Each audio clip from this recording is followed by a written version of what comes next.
Lucas Grant had it all: money, power, a first-class ticket out of LAX. But at gate 47, he saw them. Two little girls sitting quietly beside a suitcase, waiting for someone who wasn't coming. He asked just one question: "Are you okay?" What happened next didn't just change their flight, it changed everything.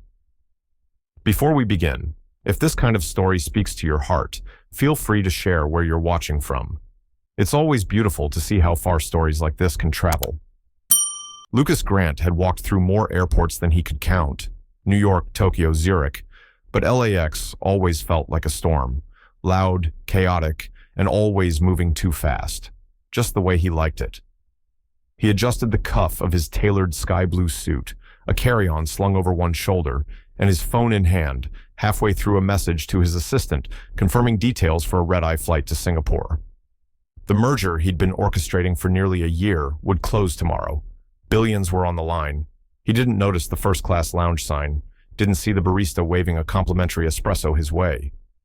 But something soft, too still for a place like this, caught him just past gate 47, a bench.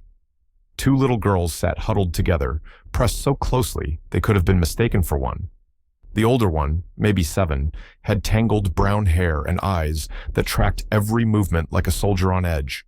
Her arms wrapped protectively around the younger one, who looked no more than 5.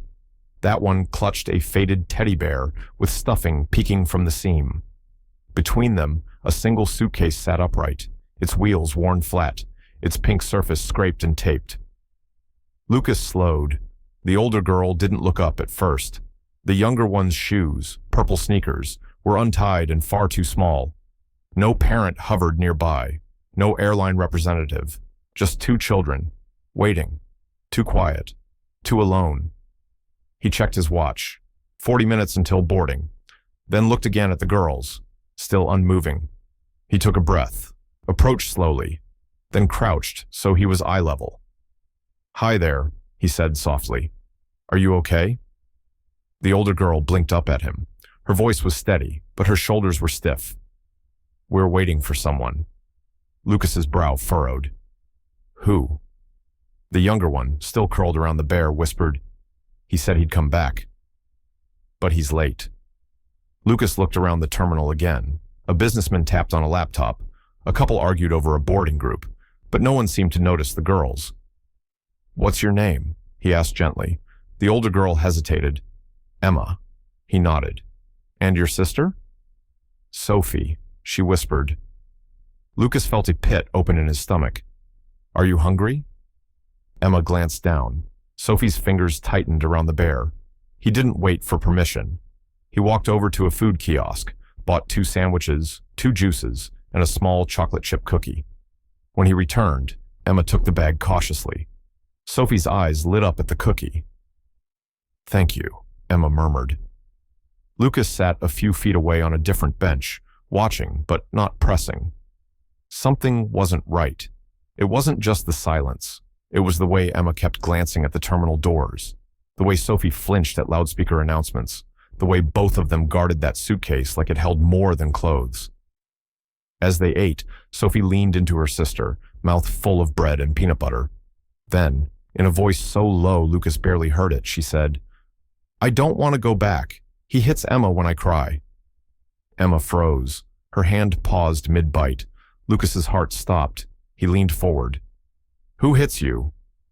Emma didn't answer. Sophie added, "He said if we told, he'd take us away and lock us in the dark." Lucas felt something dark and familiar stir inside him. His chest tightened. His mind raced. There were rules, processes, people to call. But at that moment, none of it mattered more than the fear etched in those two little faces. In 20 minutes, his flight would board. In Singapore, a room full of executives and investors waited for him to sign papers that would reshape the company's future. He could still make it. But he didn't move. He took out his phone, not to rebook his flight, not to check market news. He opened the camera, snapped a photo of the departure board, then turned it off. The girls had finished eating. Emma wiped Sophie's mouth with a napkin, then folded it with care. No one taught kids to do that unless they had to grow up too fast. Lucas stood. "Stay here," he said. "I'm going to get help." Emma's eyes widened. "Please, not the police, please." Lucas crouched again. "Okay, not the police, but someone who will listen." And for the first time, Emma nodded. As he walked toward the security desk, Lucas felt the walls he'd built around his own childhood, his own sister, his own failure, start to crack. He didn't know where this would lead. All he knew was this: whatever happened next, he was not walking away. The security officer was trying to be gentle, but Emma stiffened when he asked again, "What's your last name, sweetheart?" She held Sophie tighter. Sophie, now huddled beneath her sister's arm, didn't lift her head. Her fingers gripped the teddy bear with white knuckles. Lucas stood nearby, arms crossed, his business casual blazer looking wildly out of place now. He wasn't sure why he was still standing there, only that his feet refused to move. The officer glanced at Lucas and muttered, "They're not saying much. Policy says we notify child services. You can go, sir." Lucas nodded slowly, but didn't leave. Instead, he moved a few steps closer, lowering his voice. "Girls, it's okay. No one's going to hurt you here." Emma looked up just slightly, eyes cautious but searching. Then he heard it. Emma leaned towards Sophie and whispered, "We promised Mom we'd stay together." The words were barely audible, but to Lucas they were deafening. His chest tightened like a fist had wrapped around his lungs. He'd once said those exact words to his younger sister at a courthouse stairwell, just before they were separated forever. He never saw her again. Lucas turned away from the girls, pulled out his phone, and with a calmness that masked the storm inside him, called Ellen. "Cancel the Hong Kong meeting," he said. A pause. "Sir? You board in 40 minutes. Cancel it." Back inside the terminal, an agent from Child Protective Services arrived. A woman with tired eyes and a bright scarf wrapped around her neck. Her badge read R. Lane. "Rebecca Lane," she introduced herself as she crouched down to the girl's level. "Hi, I'm here to help." Lucas watched her face closely, the way she leaned in, not just with her body, but her heart. She knew them. That was clear before she said anything else. "Emma. Sophie." Rebecca's voice cracked slightly as she brushed a loose strand of hair from Emma's cheek. "I thought you were with your mom." Emma shook her head slowly. Sophie whispered, "She's gone. She told us to run if he ever came back." Rebecca's expression crumbled. She stood and took a long breath, looking over at Lucas. "Their mother, she came to me months ago, domestic violence case. She was planning to relocate, get away from him, but then she disappeared." Lucas frowned. "No one followed up?" Rebecca swallowed. "I tried. I filed a report. No one could find her." Lucas felt the frustration rising in his chest. Aimless, burning. He couldn't unsee the girls curled up on that bench. And then, without thinking, without asking himself if it was reckless or out of bounds, he said, "They can come with me. Just tonight. Just until this is sorted." Rebecca blinked.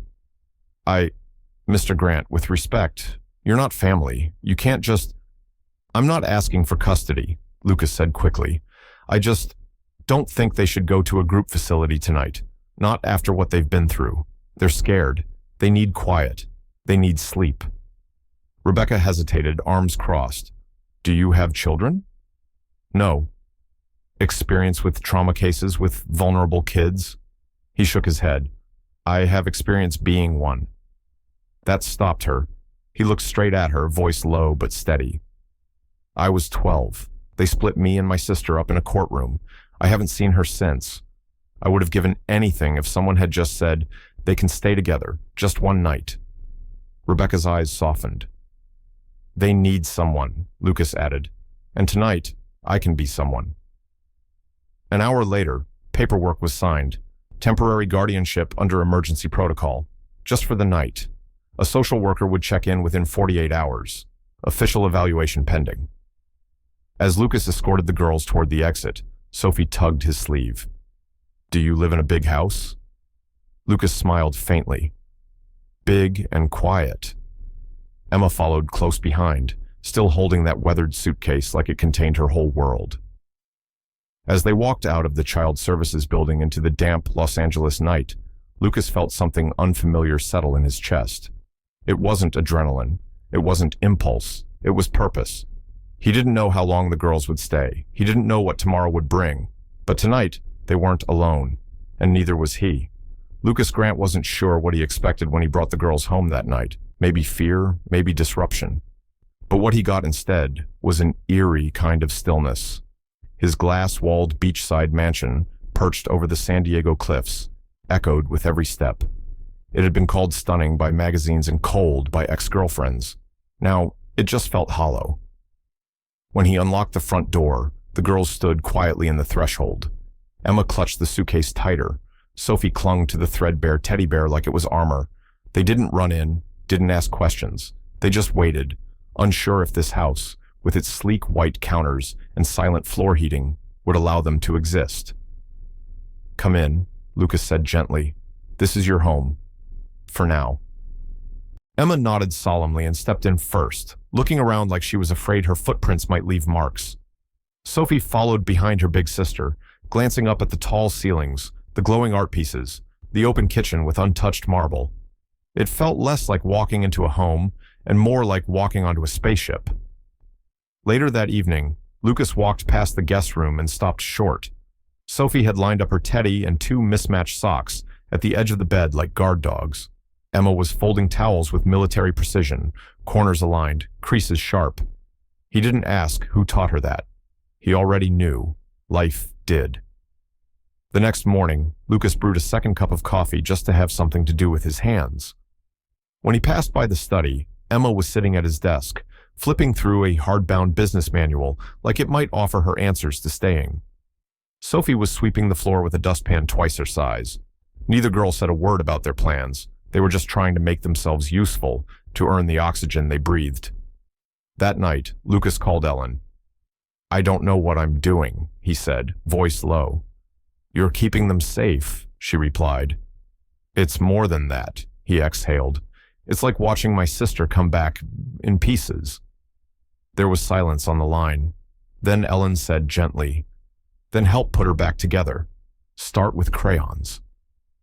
The next day, Lucas bought a full art set and didn't say a word when Sophie taped a wobbly pink and green drawing to the fridge. He didn't comment when Emma spilled cereal across the kitchen island.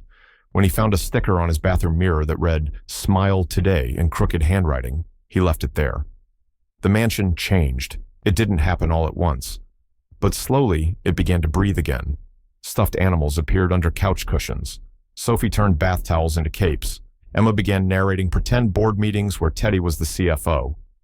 Lucas, once only comfortable with spreadsheets and silence, found himself reading bedtime stories aloud. The first night he did, Sophie fell asleep with her hand curled around his finger. He didn't pull away. One night, after tucking them both in, Lucas turned off the light and headed toward the door. A soft voice stopped him. "Are you going to keep us?" It was Emma, sitting up, eyes wide, clutching her knees. Lucas stood there for a moment, breath caught. He could have said something vague, something safe. But the truth was heavy in his chest. "I don't know yet," he answered. But he did. He sat beside her for a while, brushing a loose curl from her forehead. Neither of them spoke. They didn't need to. That same night, just as Lucas poured himself a drink, his phone buzzed. "Rebecca Lane."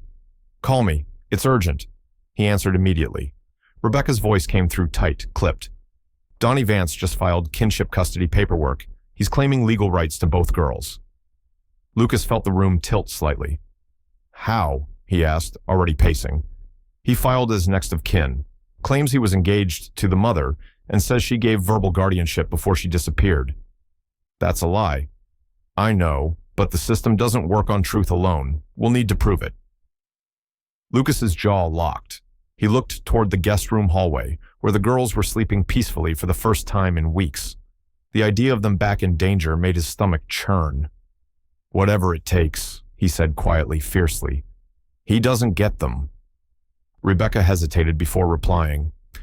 "Lucas, you might have to testify. Go public." "I don't care," he said. "Not anymore." And for the first time in his life, Lucas Grant wasn't focused on a merger or a headline. He was focused on two little girls asleep down the hall and the quiet certainty that they belonged with him. The air inside the family courtroom was thick, quiet, but not calm. Every cough, every shuffle, every creak of the wooden benches seemed to echo with the weight of something much bigger. Lucas sat upright in his charcoal suit, polished and unreadable, but inside, his chest tightened with every tick of the second hand. Across the room, Emma sat still, jaw set, arm curled protectively around Sophie. Sophie trembled, her legs dangling from the bench, shoes not even touching the floor. In her lap, her worn teddy bear was clutched so tightly it looked like its seams would split. Then the doors creaked open, and Donnie Vance strode in. Slicked back hair, cheap cologne that arrived before he did. He wore a blazer too new to be believable, and a smile that didn't reach his eyes. In his hands were a stack of folders, legal documents, or at least they were designed to look that way. The moment Sophie saw him, her expression crumpled. She whispered something only Emma could hear, and suddenly stood up too fast, knocking the stuffed bear to the floor. Her pants darkened in a slow, visible spread. The courtroom hushed. She didn't cry. She just stood frozen, humiliated. Emma moved fast. She stepped in front of her sister like a shield and looked toward Lucas, eyes brimming but proud. Lucas didn't hesitate. He crossed the room, ignoring the court clerk's protests, and knelt beside them. His voice was low, steady.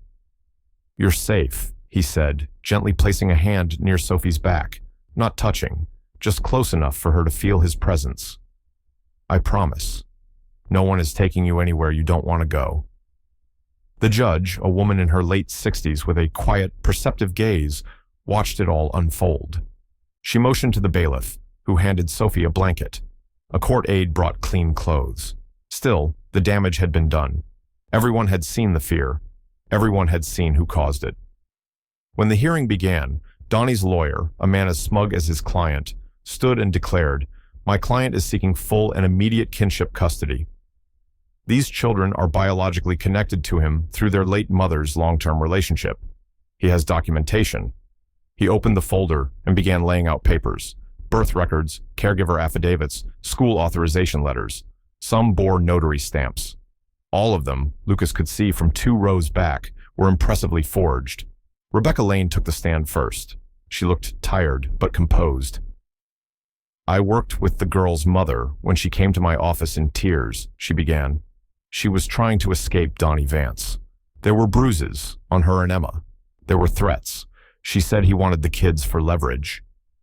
Donnie didn't even flinch. He sat with his arm slung over the chair next to him like he was in a waiting room. "But you never reported this to authorities?" the defense asked mockingly. "I did," Rebecca replied. "Twice. But the mother fled before we could complete intervention. Her case was flagged, but unresolved." The judge nodded. Then came Lucas. He stood, walked slowly to the front, and when he turned to face the courtroom, something shifted. He didn't look like a tech giant anymore, not a man worth billions.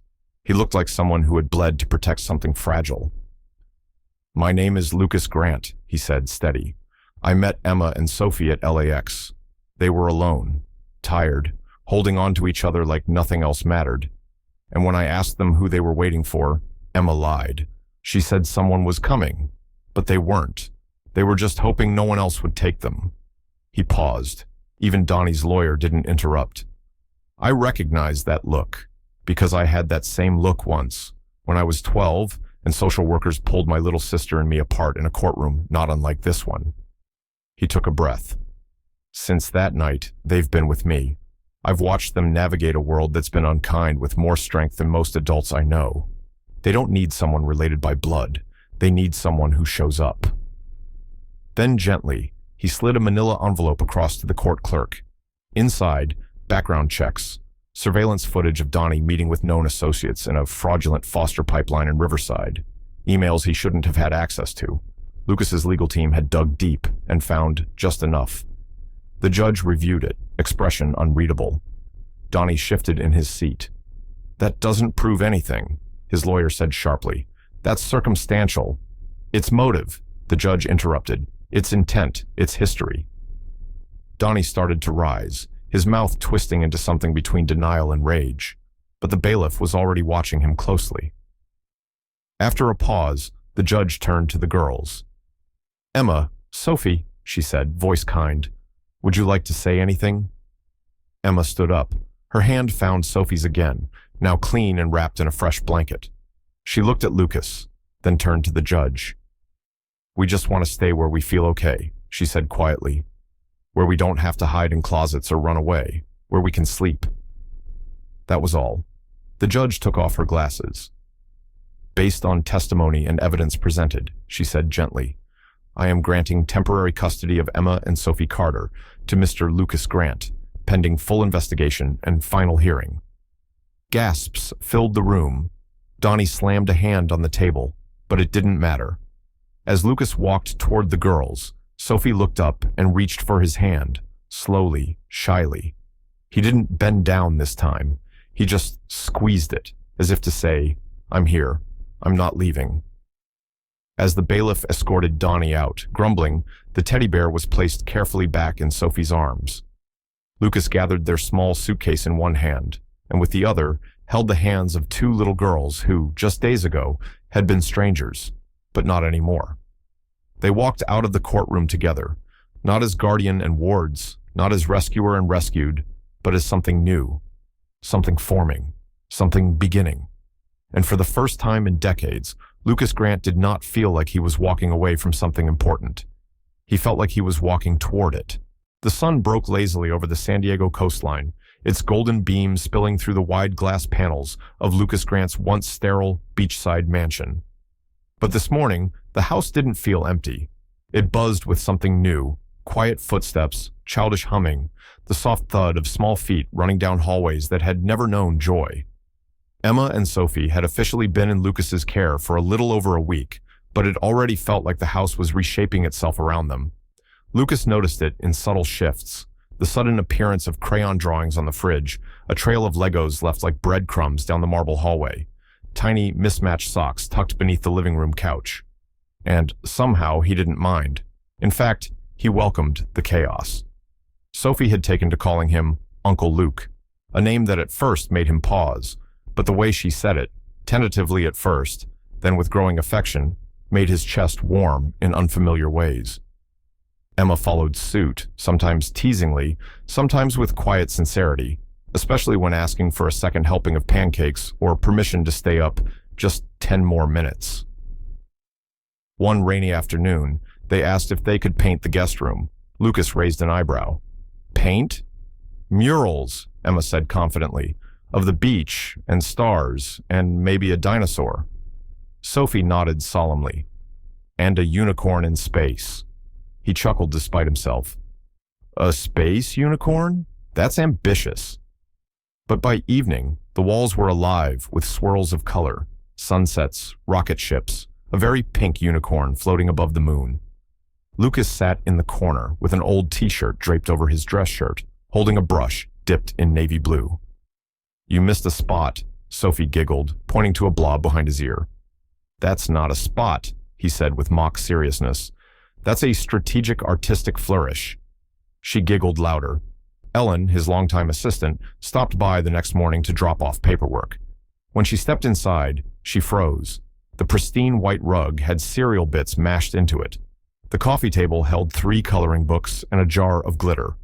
From the hallway came the faint sound of someone singing "Twinkle, Twinkle, Little Star" off-key.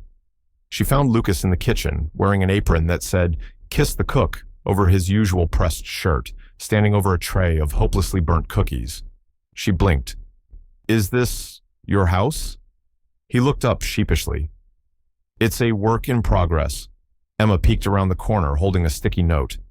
"Uncle Luke, can we put this on the fridge?" He knelt to see it, written in chunky purple letters. "To do, feed, teddy hug, Luke, smile more." He nodded, voice soft. "Perfect spots right next to your rainbow." Ellen watched the interaction silently, then glanced around at the colorful chaos with something like awe. "You've built empires, sir," she said, crossing her arms. "But this is the first thing you built that breathes." Lucas didn't respond immediately. He simply looked around, at Sophie curled up with a book on the window bench, at Emma proudly sticking the note to the fridge with a heart-shaped magnet, and smiled. That evening, the storm rolled in. The wind howled, and rain lashed against the glass. Lucas, in sweatpants for the first time in forever, sat on the living room floor with the girls. They were playing a board game with half the pieces missing, but no one seemed to care. Laughter filled the air. Later, after Sophie had fallen asleep clutching her teddy bear, Emma stayed up just a little longer, her head resting on Lucas's shoulder. She didn't say anything for a long time, just breathed, steady and soft. Then she whispered, "Can we stay forever?" Lucas blinked. Her voice was so small, so fragile, like a thread stretching across a chasm. He turned to face her, brushing a strand of hair from her eyes. "Let's find a way," he said. Emma nodded and leaned into him. She didn't need more words. Neither did he. As she drifted off, Lucas stayed still, staring into the dim room. The ocean roared beyond the glass. In that moment, surrounded by warmth, clutter, and two little hearts that had begun to beat in rhythm with his own, he realized this wasn't just about saving them anymore. They were saving him too. The rain was soft that morning, the kind that blurred the edges of the San Diego skyline as Rebecca Lane stepped out of the county shelter's back entrance, clutching a small box with trembling hands. It had taken weeks of digging, dozens of dead ends, and late-night calls to forgotten caseworkers. But inside that battered shelter locker, behind a stack of old clothes and a broken umbrella, she had found it, a sealed envelope, labeled simply in faded ink. "If found, please help." She drove straight to Lucas's home, ignoring traffic and voicemail chimes, heart pounding. He opened the door in a hoodie and sweatpants, surprised to see her. She held out the envelope like it was made of glass. "This was left by their mother," she said softly, before she disappeared. Lucas didn't ask questions. He waved her in, guided her to the living room where the girls were watching a cartoon. Emma looked up first, alert, always alert. Sophie sat curled next to her with Teddy under one arm and a blanket tucked beneath her chin. Rebecca knelt beside the couch. "Sweetheart," she said gently, "your mom left something for you.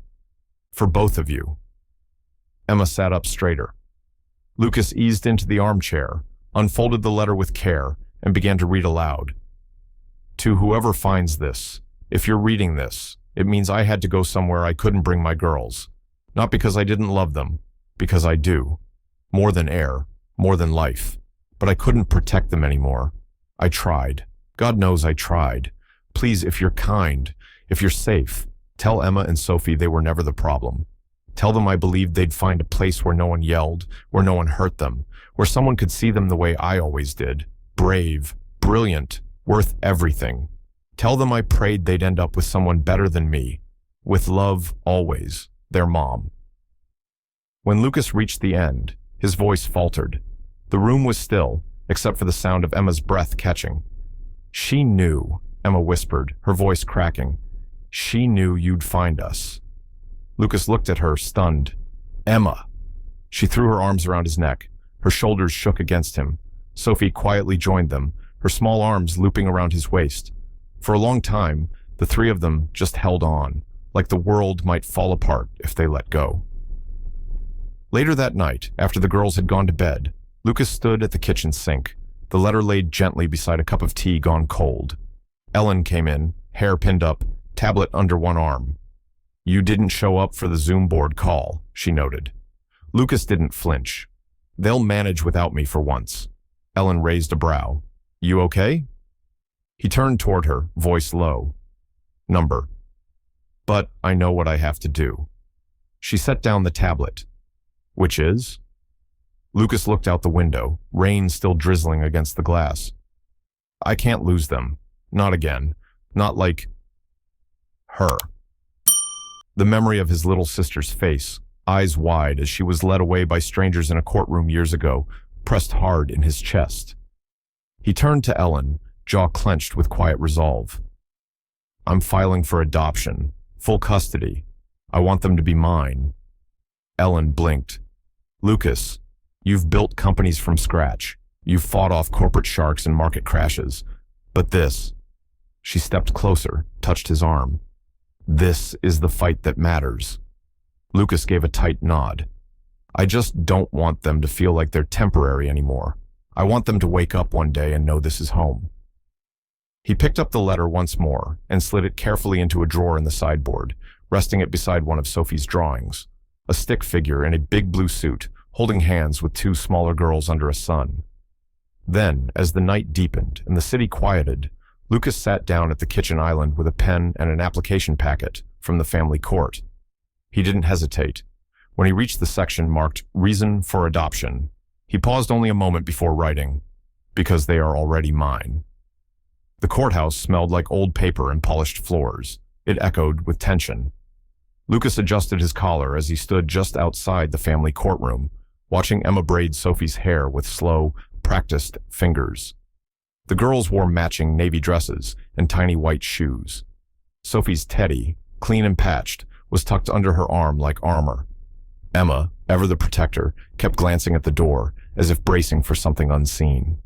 Inside the courtroom, whispers buzzed. Donnie Vance had returned, now flanked by a slick attorney from a downtown firm, known for headline-grabbing cases.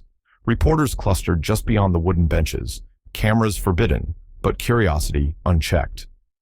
Lucas sat at the table beside Rebecca and Susan McKay, the family law attorney who had taken the case pro bono after hearing the full story. She leaned in.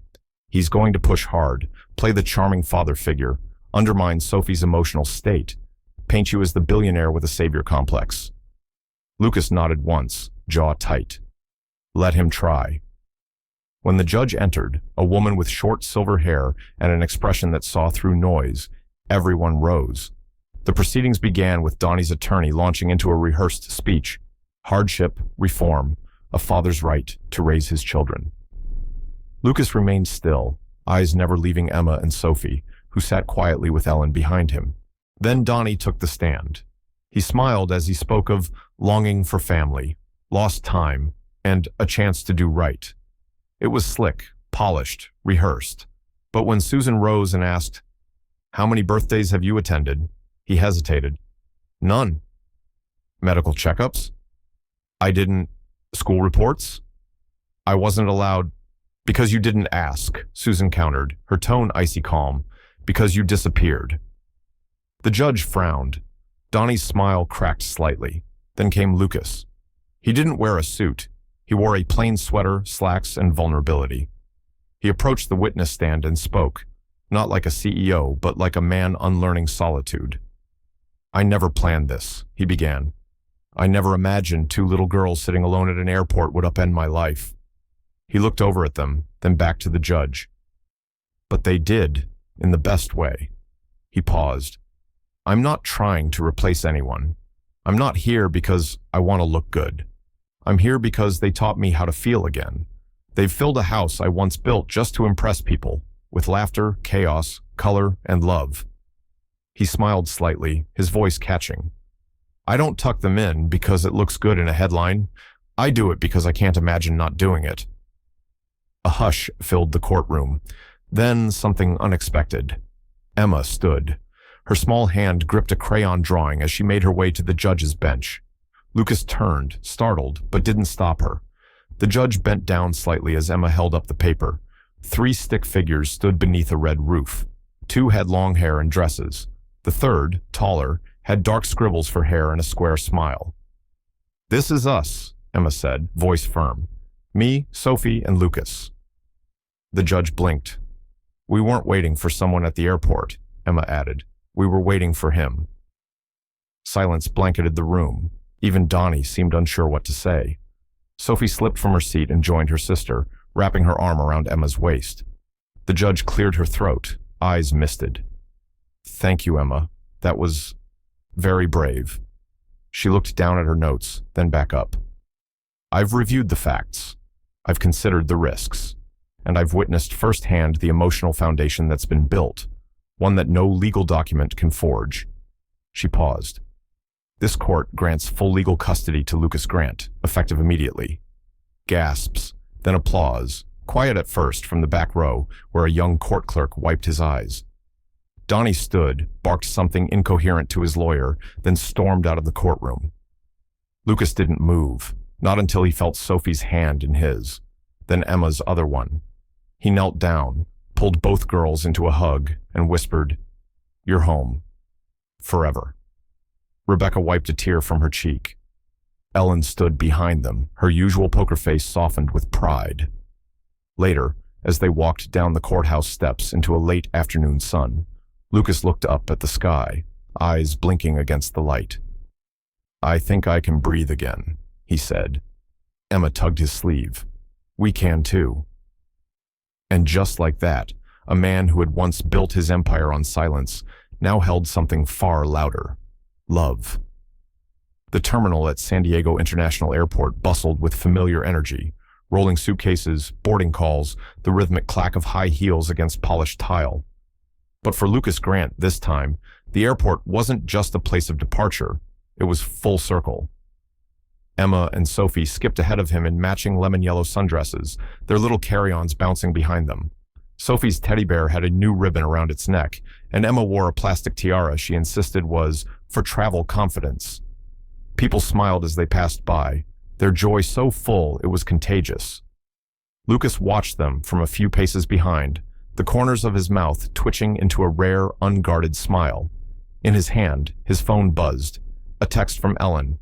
"You look happier than you did when you signed that $300 million deal in Singapore. That's saying something. Safe travels, boss."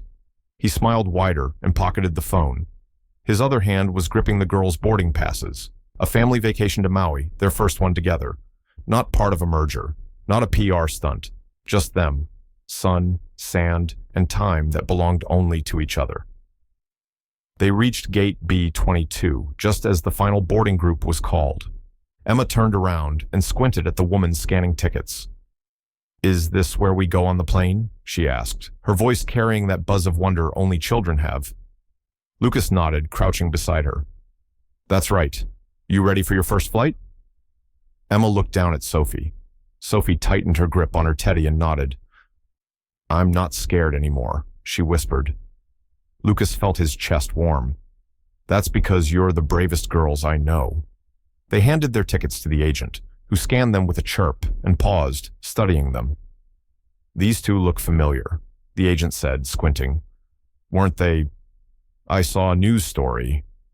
Lucas held her gaze and said gently, "They're just my daughters now." The woman blinked, then smiled and waved them through. "Have a great flight, sir." On the jetway, Emma clutched Lucas's hand. "Do you remember the first time you saw us at the other airport?" "I do," he said.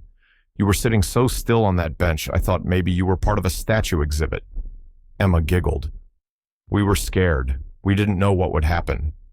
Lucas paused, kneeling again so he was eye level with both of them. "Neither did I, but I knew one thing from that moment on. I wasn't walking away." Sophie reached up, placing her tiny hand on his cheek. "You didn't let us go back. You kept us safe." He nodded, blinking rapidly. "And I always will." They found their seats, window, middle, aisle. Emma took the window, Sophie in the middle. Lucas buckled them in and adjusted their seatbelts, making sure they were snug. As the plane rumbled to life and began its slow crawl down the runway, Sophie leaned over, her voice small but sure. "You saved us," she whispered. Lucas turned to her. "No, sweetheart, you saved me." He meant it. For years, he had operated like a machine, strategic, polished, untouchable. He had built towers and companies, but nothing with roots. Nothing that breathed or laughed or spilled juice on the carpet. Now he had crayons stuck in his car seats, glitter on his dress shirts, and late-night dance parties in the kitchen. He had joy, and it came in the form of two little girls who walked into his life when he wasn't looking. As the plane lifted into the sky, Emma reached into her backpack and pulled out a folded piece of paper. She handed it to him with a grin. "Open it when we're in the clouds," she whispered. 10 minutes later, cruising above the Pacific, Lucas unfolded the drawing. 3 stick figures stood under a red-roofed house, each labeled carefully in different colors.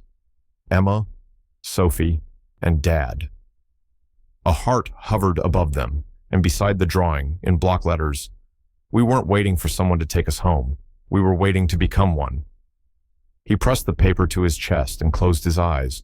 In his pocket, alongside his passport and boarding stub, he still carried that first crumpled note Emma had once stuck to his fridge.